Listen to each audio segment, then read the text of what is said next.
Everyone in the chat knows what's up, but you guys don't. I hope you don't feel disincluded. I want to see. Okay. I just show my dog on stream. He's like obsessed with putting his tongue on my foot repeatedly, and it tickles a little bit, but I'm not one to judge. Anyway, welcome back, everyone. Cat's asking if it's cross only. Furryus saying yeah. Furryus is your green Zerg player in the bottom right hand location, representing Team Knights. Knights is currently down 0-2. They must win 2 matches in a row against Cats and Vibe, I think. Yeah, Yes. I play after. Top left hand location, we have the orange Zerg player, Cats from Team Root Gaming, who has been casting with myself, Axeltoss, and Drewby. I guess that made it sound like 3 people. I am Axeltoss, and Vibe came on to replace Cats during the ZVZ because while Drewby's knowledge is infinite, it's always nice to have a little bit more color. Hello. Well said. Well said. I'm ready to bring color to this.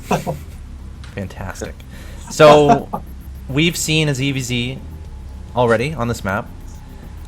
We saw both players play relatively defensively. One of the players got the faster third. Wait, hold on, I'm trying to remember. And then, yeah, Slush was able to deny the fast third from his Zerg opponent. And then Yeah. went for Muta's fast transition, really heavy roach aggression. Mike played it well, but not well enough. Slush was able to take it. And we'll have to see what happens here. Vibe, what's your go-to ZVZ on this map?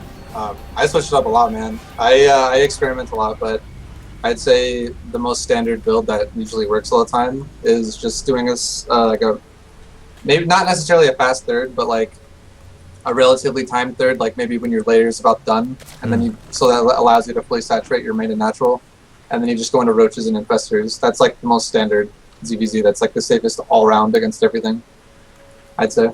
And that's usually what I do if I don't have a preference. Cats is really delaying his pool, putting it down at 17, and Furryus's pool is almost done. Should we be worried for Cats's? No, this is a safe build by Furryus. It's like a pool before Well, I meant hatchery. for Cats. Yeah, he's not saving up larva either, so. Oh, okay, yeah, that's true. It's not. He's not gonna all in or anything right now. He made way too many drones to do that. It's just this is like the defensive versus all in kind of build that Furryus is doing. All right. So it's just gonna be drones for a while. But he is getting a gas really early, so he might do like a speedling all in off of 2 base. That's always possible, or like maybe an early banding bust. But it depends. It's regardless. Cat should be aware of what's going on with a decent scout. Overlord just now, actually I think he peeked in, yeah. The Overlord peeked in and saw the timing of that hatchery. No lings on the field just yet for either player, even though both have a pool. Still relying on those drones at this point in time. Cat's adding on the gas. Furryus is already to 100 gas, is going to start speed. Yep, there it is. So He's not taking drones off either. So this could be one of 2 things. If he just makes constant drones and maybe like a couple lings, there'll be like defensive banelings to probably go into fast muta. And then if he does not make a lot of drones from here, if he stops droning maybe around like 30 supply or like 35 supply, Ooh, wow. that could be like a banding bust timing. that's a lot of lings. And yeah, he's gonna be doing a banding bust. He'll throw a banding nest down here pretty quick, I bet. Now Cats needs to be able to identify this, I think. He needs to be able to get a ling into his opponent's main base if possible. Cats is still joining up 2 queens, going to try to take down this Overlord. Yeah, that's a little risky because right now, realistically, what he needs to have these queens in position to block the ramp to stall for him to get banlings out in time because he's going to get attacked and he's not going to have enough to defend this. The only chance he has is if the queens buy him enough time for banlings to come out. So his queens being out there, okay, they're backing up now, so he'll be okay. Like if he just recognizes that the lings are coming with that first overload really quick and he puts his queens on the ramp and like pulls his natural drones into his main, he should be fine. And he'll be ahead if he defends well because he'll have a lot more drones overall.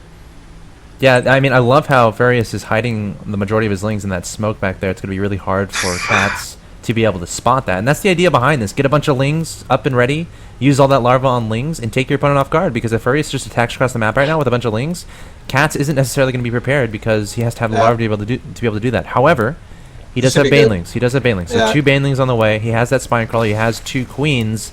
Furryus is investing a lot into this aggression. He has to do damage. Cats is double the harvesters. Oh, that was really cute how he only brought the first 8 lings out. Yeah. Yeah. Yeah, that was nice.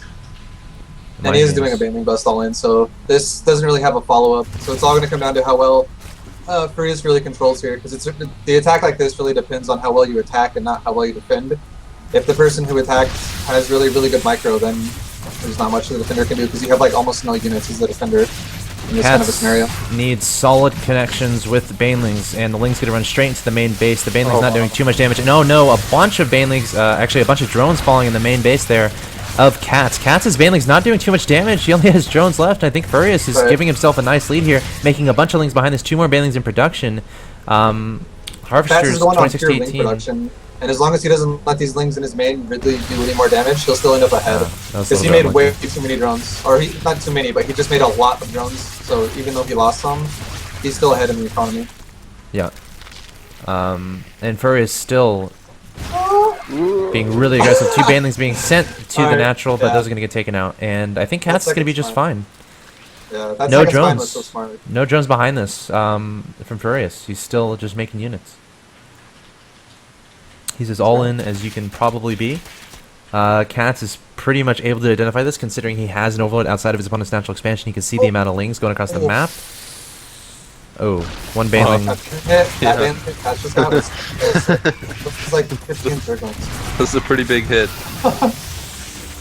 Wow. The game's over now. Because the existing army of GG. Furryus is pretty much gone now. And then it's dude.